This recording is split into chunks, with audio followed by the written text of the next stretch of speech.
하나님 말씀 로마서 12장 1절 2절 되겠습니다. 우리 한 목소리로 다 같이 읽겠습니다. 그러므로 형제들아 내가 하나님의 모든 자비하심으로 너희를 권하노니 너의 몸을 하나님이 기뻐하시는 거룩한 산 제물로 드리라. 이는 너희가 드릴 영적 예배니라. 너희는 이 세대를 본받지 말고 오직 마음을 새롭게 함으로 변화를 받아 하나님의 선하시고 기뻐하시고 온전하신 뜻이 무엇인지 분별하도록 하라. 아멘. 그러므로 형제들아 내가 하나님의 모든 자비하심으로 너희를 권한다라는 말씀이 나와 있죠. 여기서 더 이상 이제 이 이방인들을 이방인으로 부르지 않고 형제라고 부르고 있다는 것이죠. 왜 형제로 대하냐? 너랑 나랑 이방인이고 유대인으로 구별되지 않아. 차별되지 않아. 너나 나나 똑같이 하나님 앞에 죄인이야. 이걸 표현하는 말이고, 또 하나는 뭐냐? 너나 나나 내가 잘나서 대단해서 여기까지 온 게 아니야. 너나 나나 죄인이지만 하나님의 은혜로 하나님의 자비로 여기까지 왔다고 고백하는 말이 그래서 형제들아 라는 말로 표현이 되는 것입니다. 더 이상 이방인으로 안 부르고 더 이상 유대인이고 내가 더 특별하고 그렇게 안 부르고 형제라고 이제 부르게 되는 것입니다. 은혜를 받으면요 내가 다른 사람 위에 올라타지 않아요.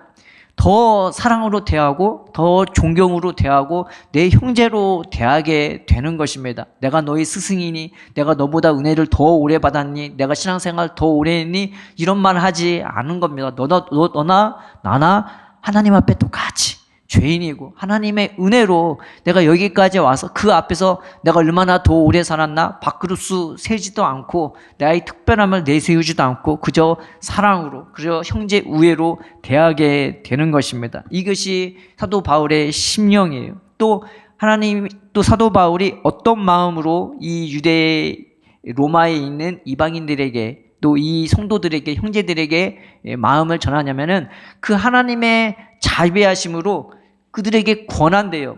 어떤 자비냐? 강팍하고 완악하고 대적을 그래도 하나님이 긍휼을 베풀려고 하나님이 박살을 안 내고 그대로 그들을 준비하고 있고 보호해주고 있고 은혜 베풀려고 예비하는 그 하나님의 마음으로 그 예수님의 마음으로 권한다고 말하는 거예요. 그냥 권하는 게 아니라 이 권한다는 말이 현재형인데 헬라에서 현재형은 끊임없이 계속적으로 반복해서 이거를 권해주는 거예요. 한 번, 두 번 권하고 끝나는 것이 아니라 계속 권해주는 겁니다. 이 권해준다는 말이 권하기만 한다는 말이 아니라 다독거려준다, 위로해준다, 그리고 격려해준다, 강하게 해준다라는 말이 되는 거예요. 그런데 이것을 계속하는 거예요. 내 형제들에게 한 번, 두 번 말하고 끝나는 게 아니라 계속적으로 권하고 또 권하고 붙들어주고 또 붙들어주고 위로해주고 또 위로해주고 권면해주고 또 권면해주는 사도 바울의 이 마음이 그 예수님의 마음이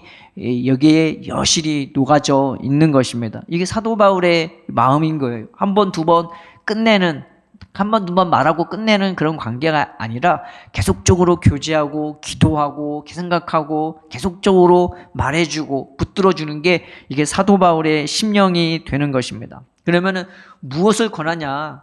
내가 내 잘남으로 구원받지 않고 그럼에도 불구하고 하나님이 특별히 나를 불러주시고 특별히 대해주시는 그 사랑과 은혜를 입었다면 지금 사도 바울이 그런 상태에 있는 자들에게 무엇을 권하고 있냐면 너의 몸을 하나님이 기뻐하는 거룩한 산 제물로 드리라고 나와 있습니다. 중요한 것은 산 제물로 드리라는 거죠. 산 제물을 드리라는데 이 말을 그냥 듣기로는 이게 뭔 말인지를 잘 모르잖아요. 근데 이스라엘은 제물을 드릴 때 무엇을 드리는지 어떻게 드리는지 하나씩 살펴보면 이게 하나님이 우리에게 받으시는 제물이 되겠구나. 나를 이렇게 대해 주시겠구나 라는 것을 깨닫게 되는 것입니다. 그래서 산제물을 무엇으로 드리는지 그리고 어떻게 드리는지 하나씩 살펴보면은 이 의미를 우리가 더 깊게 깨닫을 수 있는 것입니다. 성경에서 제물을 드릴 때요, 뭘 드리냐면요, 죽어 있는 거 안 드리고 살아있는 거 드립니다. 살아있는 것을 죽여요. 절대 죽어 있는 거, 병들어 죽거나 다쳐 죽거나 사고나 죽은 것을 제물로 드리는 것이 아니라 살아있는 것을 하나님 앞에 제물로 드리는 것입니다. 그래서 은혜를 받으면 내가 살게 돼요.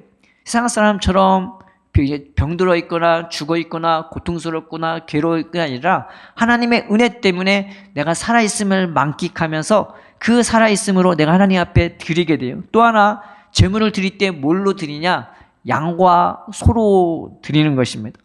양과 소는 온순합니다. 제물 드릴 때 호랑이나 사자로 드리지 않아요. 뭐 혈기 있는 것, 물어뜯는 것, 그런 걸로 드리는 것이 아니라 초식동물 양과 소로 드리고, 심지어는 이 양과 소도 사람이 직접 키운 거를 하나님 앞에 드리는 겁니다. 그냥 들양이나 들소 잡아다가 드리는 것이 아니라 사람이 키워서 사람 손에 탄 그런 가축을 드리는 겁니다. 그래서 하나님은 어떤 은혜로 우리를 인도해 주냐면 직접 하나님이 키우세요.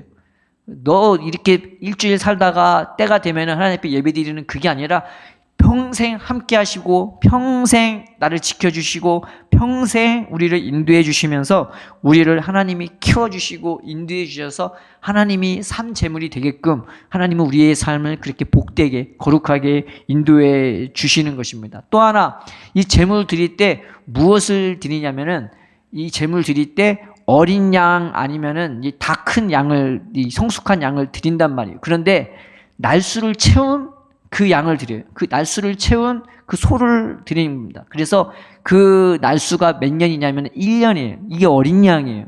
6개월 된 양 키우는 것이 아니고 15개월 된 양을 드리는 것이 아니라 1년 된 양을 드리고요. 또 큰 양이나 큰 소는 몇 년 된 걸 보통 치냐면은 3년 된 거를 드리는 것입니다. 늙은 거 아니고 좀 중간 젊은 것이 아니라 좀 큰 거를 3년 된 그런 숫양이나 암소, 암양을 드리는 것입니다. 이게 뭐냐면은, 이게 뭘 의미하냐면은, 하나님은요, 우리의 은혜를요, 우리의 삶을 무엇으로 인도해 주기를 원하면은 사랑으로 우리의 삶을 그렇게 채워나가기를 원하는 겁니다. 그래서 성경에 양과 소를 드릴 때 무엇으로 드리냐? 흠없는 걸 드린다고 하잖아요. 내가 흠이 없게 하나님이 어떻게 인도해 주냐? 사랑으로 나를 키워나가 주시는 것입니다. 그래서 사랑받는 아이들은 달라요. 때묻지가 않아요. 흠이 없어요.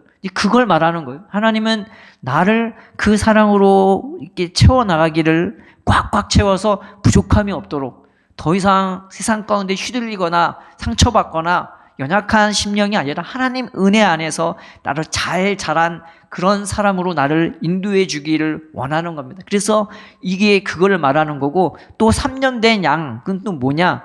누군가를 사랑하는데 부족함이 없는 거예요. 그냥 좋기만 한 감정으로 사랑하는 것은 소꿉장난이고, 진짜 사랑은요, 연약해도 부족해도 품어줄 수 있고, 또 그 영혼들을 내가 사랑할 수 있고, 그 영혼을 위해서 내가 희생하고 헌신할 수 있는 것입니다. 남편이 됐던, 부모가 됐던, 그리고 부인이 됐던, 자녀가 됐던, 친구가 됐던, 내가 속해 있는 상황에서 땀 흘릴 줄 알고, 사랑할 줄 알고, 내 신의를 지키면서 누군가를 위해서 섬길 수 있는 그것이 바로 하나님 앞에 성숙한, 하나님 앞에 드릴 수 있는 예물이 되는 거고, 그것이 바로 하나님 앞에 흠이 없는 제물이 되는 것입니다. 이게 산 제물이에요. 근데 그 산 제물을 어떻게 드리냐? 그 제물을 어떻게 드리냐면요, 전부 다 드려요. 반만 잘라갖고 반만 드리는 것이 아니라 그 제물을 전부 다 드리고 안과 밖을 다 드립니다. 다 드려요. 뭐 이것 띄고 저것 띄고 그렇게 드리는 것이 아니라 전부 다 드리고요. 그리고 그 제물을 드릴 때 희생해서 드려요. 그냥 드리는 것이 아니라 그만큼 하나님은 그 사랑과 희생을 우리를 그렇게 이 세상에 그런 열정으로 이 세상에 선물로 주기를 원하는 것이고, 또 하나는 이 제물 드릴 때 어떻게 드리냐? 가죽을 벗기고 그 다음에 피를 쏟고 그 다음에 더러운 기름도, 덩어리 같은 기름도 떼어버려요. 그 대신 그 가죽 대신에 뭘 그 고기에다가 싸냐면은 부드러운 밀가루 같은 걸 이렇게 싸고요. 그 다음에 피 대신에 향기로운 포도주를 붓고요. 그 포도주 대신에 포도주를 부은 다음에 덩어리진 기름을 띄고, 그 굳은 기름을 띈 다음에 거기다 뭘 붓냐? 식물성 기름. 그 기름이 무슨 역할을 하냐면은 그 기름이 이 살에 파고 들어가고 잘 익도록 그렇게 만들어 준단 말이죠. 그래서 더블 버거를 우리가 얼마 전에 먹었는데 거기에 소고기에서 육즙하고 기름이 쫙 흐르잖아요. 얼마나 달랐어요.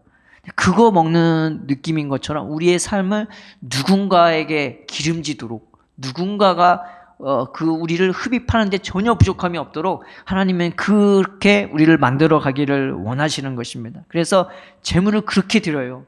마구잡이로 잡아갖고 마구잡이로 드리는 것이 아니라 그렇게 하나님 앞에 전부를 다 내어드리되 가죽 벗기고 그 다음에 피를 다 붓고 그 다음에 그 덩어리진 기름 빼고 거기다가 부드러운 마음과 향기로운 마음과 그리고 기름진 마음으로 그렇게 만들어서 우리가 산 제물이 되도록 인도해 주시기를 하나님은 원하시는 것입니다. 또 하나 이 제물 드릴 때 어떻게 드리냐?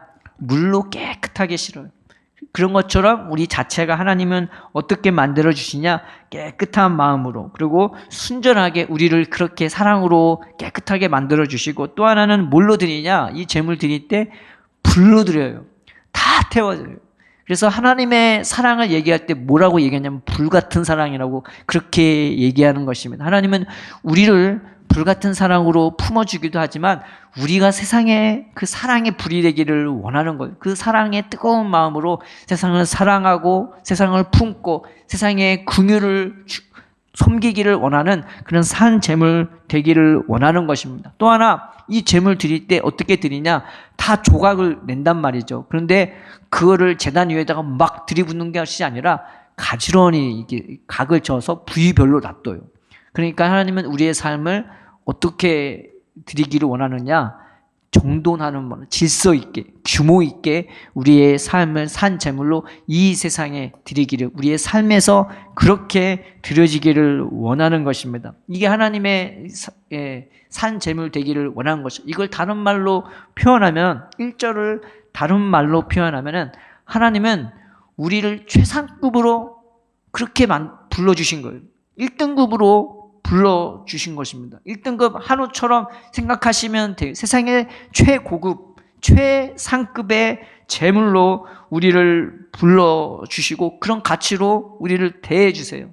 너는 죄가 많으니까, 너는 간팍하니까 너는 안 돼. 이게 아니라 간팍하든 죄성이 있든 없든 하나님은 우리를 최상급으로 부르셨습니다. 내 존재 가치가 내가 뭐 얼마나 많이 가졌니, 뭐 좋은 걸 먹니로 결정되는 것이 아니라 애초에 하나님이 나를 최상급으로 대하는 하나님 사랑 안에서 십자가 사랑 안에서 어차피 우리 존재는 최상급이 되는 것입니다. 그래서 내 가치가 세상 것의 가치가 아니라 하나님의 가치로 하나님의 나를 최상급으로 대해 주신다는 것을 우리를 늘 깨달아 알아야 되고 하나님이 이스라엘 백성을 애굽에서 구원하신 다음에 그들을 통해 하나님이 계획했던 것, 생각했던 게 있어요. 그게 뭐냐? 내가 하나님은 이 이스라엘 백성을요, 내가 너희를 뭐로 심었냐고 했냐면 극상품 포도나무로 심었다고.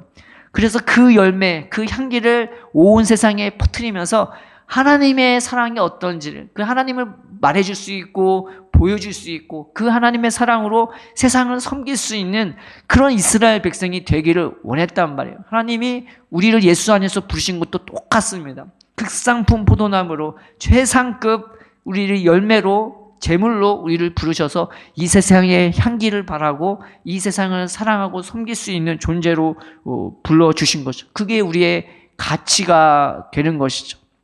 그러면 이 가치를 우리가 어떻게 보존할까? 이제 이게 2절의 말씀이 되는 거죠. 2절 말씀 보기 전에 우리가 한 말씀 듣자 보면 그 2차 세계 대전 때요, 이 나치가 유대인들을 잡아서 죽이려고 했단 말이죠. 근데 수용소에다가 그 많은 600만 명의 사람들을 다 뭐 아이든 어른이든 노인이든 남자든 여자든 상관없이 똑똑하든 잘나든 상관없이 다 불러 모았어요. 그런데 이 사람들을 죽이려고 하는데 죽일 수가 없는 거예요. 왜냐? 사람이 사람을 어떻게 죽여? 다 멀쩡히 잘생기고 다 사람인데 이 나치의 군인들이 젊은 군인들이 양심상 이 사람들을 죽일 수가 없는 거예요. 양심이 찔려갖고요. 그런데 어떻게 이 사람들을 죽였냐? 어떻게 그 죽일 수 있도록 마음을 바꿔놨냐?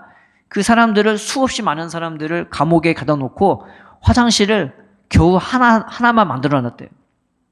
네. 그리고 그런 사람이 볼일 볼 때 어떻게 봐요?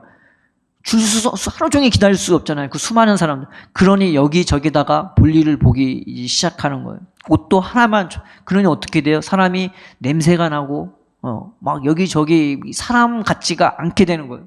그냥 더럽게 되고 냄새 나는 사람이 되고, 먹을 것도 어떻게 주냐? 빵 한 조각만 주고 물 한 컵만 줘요. 그거 하루에 물 한 컵만 먹고 살아야 되는 거예요. 그러니까 그런 대접을 받으면서 이 사람들이 자기의 그 존엄성을 잃어버리기 시작해요. 자존감이 땅으로 확 떨어지기 시작하는 거예요. 그리고 그들을 보는 이 독일 청년 군사들도 이 사람들이 이제 사람같이 안 보이기 시작하는 거예요.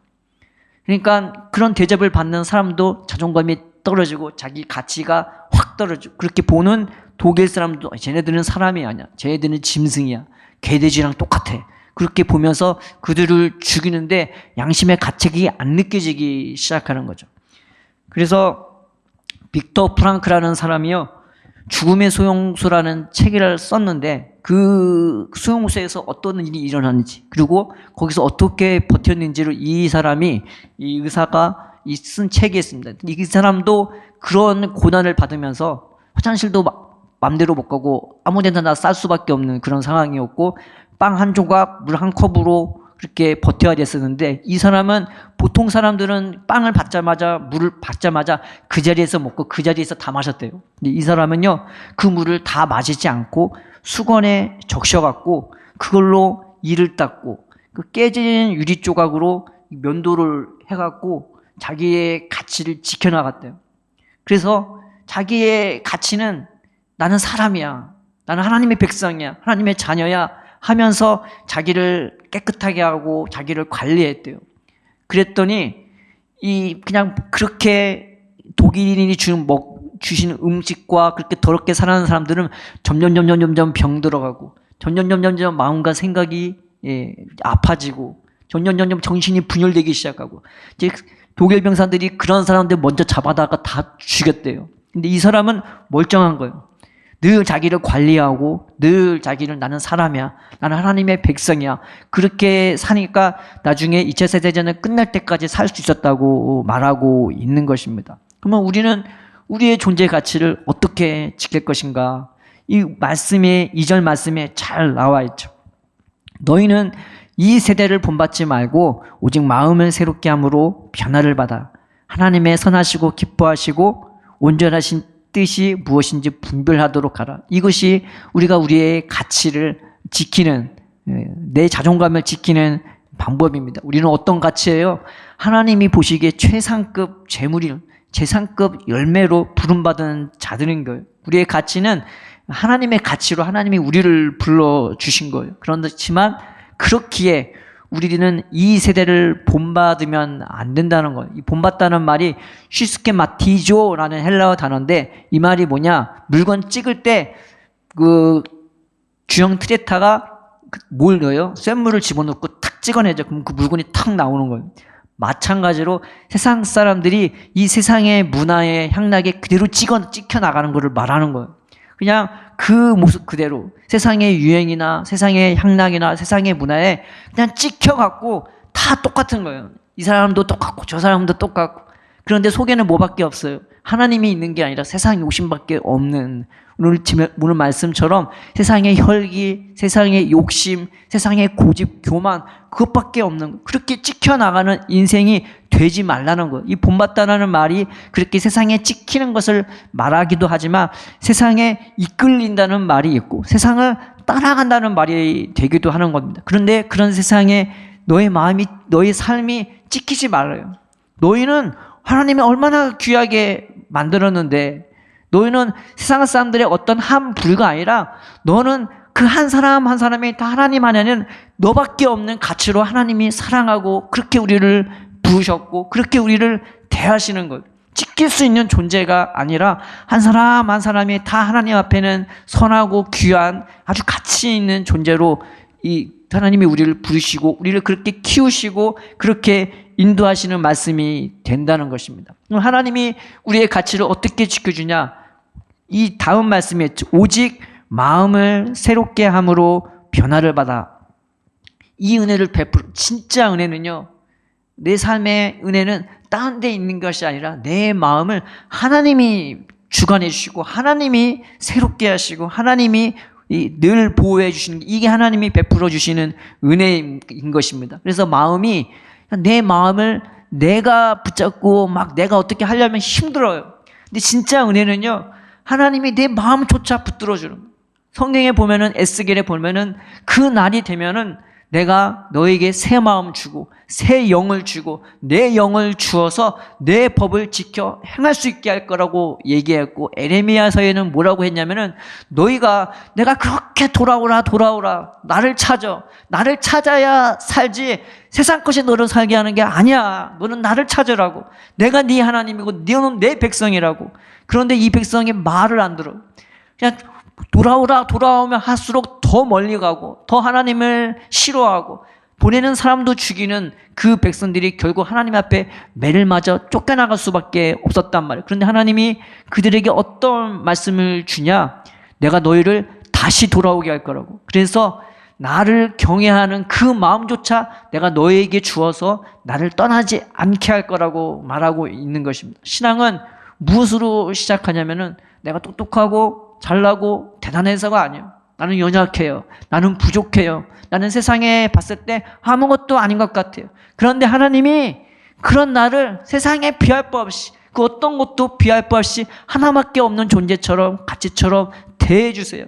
그 하나님 앞에 나는 부족한 모습 그대로 나가, 하나님 내 아버지 내 주님이라고 내가 믿고 고백한 것밖에 없는데, 하나님을 바라는 그 마음조차 하나님이 내 안에 부어주시고 성령으로 역사하니까 세상을 보는 눈이 확 달라지고, 어디서나 어디에 있든지 무엇을 하든지 주님밖에 없고, 그래서 그 은혜가 나한테 생명이 되고 능력이 되는 것을 말하는 것입니다. 그래서 그 은혜가 나를 어떻게 하냐? 새롭게 한대요. 이 새롭게 한다는 말이 한번 새롭게 해서 쭉 가는 새로움이 아닌 것입니다. 여기서 새롭게 한다는 말이 성경에 아나네오, 카이시소니시스라는 단어인데, 이게 영어로는 리뉴예요. 리뉴얼 알죠? 다시 리모델링 한다. 리뉴얼. 근데 리뉴가 한번 다시 새롭게 해서 쭉 가는 게 아니라 끊임없이 또 새롭게, 다시 새롭게, 끊임없이 새롭게 하는 것을 말합니다. 하나님이 우리의 마음을 그렇게 지켜주시고 새롭게 해주셔서, 그래서 내 가치가 얼마나 하나님 앞에 귀한 존재인지, 하나님이 나를 얼마나 1등급 존재로, 최상급의 존재로 부르시는지 그거를 늘 깨닫게 해주신다는 것을 말하는 것입니다. 그래서 그 새로움이 내 안에 임하면, 그 끊임없는 사랑이 내 안에 임하면, 사돌바가 같은 그 하나님의 끊임없는 격려와 위로가 내 안에 가득가득 채워지게 되면은 내 안에 어떤 역사가 일어나게 되냐?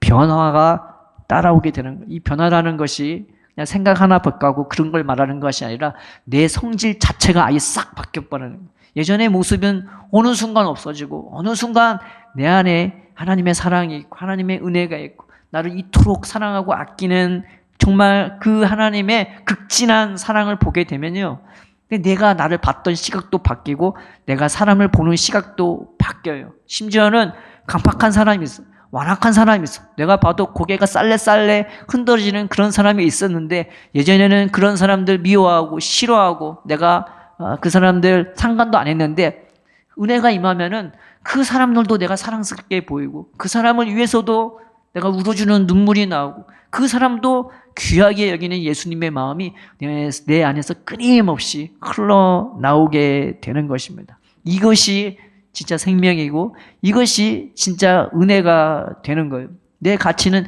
그렇게 지켜지는 거예요. 내 마음과 영이 하나님이 늘 붙들어 주시고 늘 새롭게 해주셔서 나를 이토록 사랑하고 극진히 아끼시는 그 은혜와 사랑 안에서 내 가치가 지켜지고 날마다 이 은혜가 내가 새로워져서 늘 기쁨으로 감사함으로 영광됨으로 살 수 있게 만들어 주는 것입니다. 그거 진짜 은혜 받잖아요. 사람이 얼굴에서 귀티가 납니다. 이 사람은 뭔가 배운 사람 같고, 이 사람은 뭔가 부자 같고, 이 사람은 뭔가 있는 것 같고, 이 사람과 뭔가 하는 것 같고, 말하는 거 보면 또 말하는 것조차 다르죠. 그래서 이 바닷사람이 보통 굉장히 쌍스럽거든요. 굉장히 거칩니다. 그런데요, 이 베드로가 은혜 받고 변화되니까 이 제사장들이 그 베드로를 보면서 저 사람이 안 배웠는데 언제 저렇게 배웠지? 라고 이 생각이 바뀌어요. 그 말투가 바뀌고 언어가 바뀌니까 이 사람이 말하는 것도 보이는 것도 다 그렇게 바뀌게 되는 것입니다. 거기에서 뭐가 생기냐? 분별력이 생기는 거예요. 내가 세상을 내 머리로 내 잣대로 하는 분별이 아니라 내가 하나님의 사랑 안에서 내 가치가 이렇게 바뀌어버리면은 이 세상을 보는 분별력, 그리고 세상을 살아가는 분별력이 내 마음으로 저절로 생겨나게 되는 것입니다. 거기에서 하나님이 뭘 기뻐하는지, 하나님이 무엇을 좋아하는지, 그리고 하나님이 무엇을 만족해 하는지를 우리는 볼 수 있게 되어지는 거예요. 예전에는 그냥 내가 뭐 좀 하니까 하나님이 날 좋게 받겠지라고 생각했지만은 이제는 은혜를 받으면 그렇구나. 내가 예수님 닮아 살아가는 게 이게 하나님을 기쁘시게 하고 이게 하나님을 만족시켜 주고 이게 하나님이 좋아하시는 거게 되겠구나라고 그런 분별력이 은혜로 말미암아 내 마음에서 우러나오게 되게 되는 것입니다. 오늘 이 말씀 따라서 하나님, 내가 최상급 재물인 것을, 내가 최상급의 하나님의 자녀인 것을 깨달아 알게 달라고, 하나님의 나를 그저 여러 그 중에 딸려 나온 그저 하나의 떨거지로 보는 것이 아니라 나를 하나밖에 없는 아들처럼 아주 귀하게, 그런 딸처럼 아주 극진하게 나를 대하시는 것을 깨달아 알게 달라고, 그 극진한 사랑에 맞게 나도 예수님처럼 은혜로 살고 연약한 자, 부족한 자 봐도 정죄하고 비판하는 것이 아니라 하나님이 우리를 하나로 묶어주시지, 형제로 묶어주시지, 예수님의 마음으로, 사랑으로, 은혜로, 축복으로 대할 수 있는 내가 되게 달라고. 그래서 하나님이 받으시는 그런 향기로운 재물, 하나님이 받으시는 산 재물, 하나님이 받으시는 최상급 재물이 되게 달라고 우리가 믿음으로, 기쁨으로 나아가는 저 여러분 되기를 주님의 이름으로 축복합니다.